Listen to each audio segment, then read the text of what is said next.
Every angsty teenager knows the opening lines to Robert Frost's poem, The Road Not Taken. Two roads diverged in a yellow wood, and sorry I could not travel both, and be one traveler. Long I stood. But few also realize it applies to economics and finance. It's the story of what economists call opportunity costs. It essentially means you cannot do two things at once. And as high-earning creators, you make this decision every single day of your life. Do you keep going down the route you're going, following your own path? Or do you get a safe, stable job with benefits and healthcare? Yeah, you earn a lot, but the algorithm can change. Tastes change, styles change, technology changes, audiences change.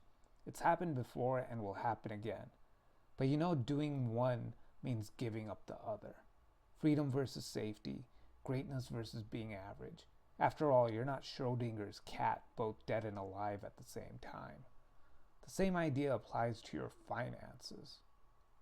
Let's say you have $10 million in cash, and you've always wanted to buy your dream home. Now you have the money to make it happen, but you're smarter than that. You've been on Reddit, you've browsed personal finance. You know that you should stick that money in a fund that tracks the S&P 500. You can live off about 4% of the returns and ensure you never go broke. But you know you cannot do both things at once. Buy your dream house, which costs $10 million, and put it in the stock market at the same time. So you decide, limit your dream house to $5 million. It's not exactly your dream house. It's like a dream house light, a half dream house, especially living in LA. In the stock market, well, it's not $10 million in stocks, but $5 million ain't bad. It's not retirement money, but it's enough to let you be picky about any future work you take on. And that's true. Splitting the difference is one way to do that. But the other way to get around opportunity cost is leverage. Another way of saying leverage is debt. And like a lever or lever, depending on where you're from, it allows you to use that money you have control. Let me repeat this one more time. And like a lever, it allows you to use the money you have to control more money than you actually have. Hence the word leverage.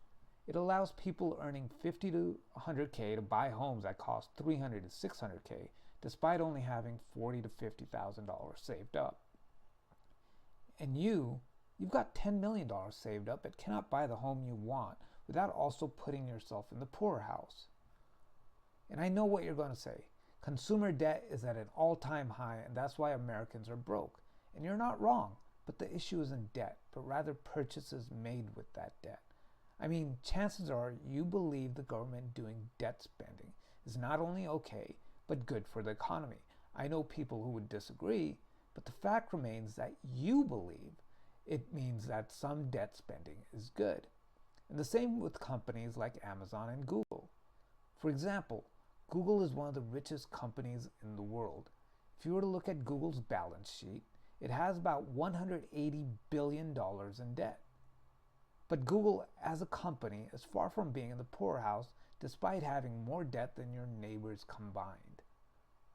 And that's because of how they use debt. Interest is the cost of borrowed money. For every dollar you borrow, you had to pay that back. You had to pay back that full dollar plus interest. At 5%, you had to pay back $1.05. At 10%, you had to pay back $1.10. But there's also returns on investment. For every borrowed dollar that you spend on an investment, you get back $2 or $1.90 or even $1.50. You get to keep the difference between what you make spending that borrowed money and what it costs you to borrow that money. If you spend borrowed money on something that does not make you more money, then it's bad debt. But if you spend borrowed money on something that makes you more than the cost of borrowing that money, then that's good debt.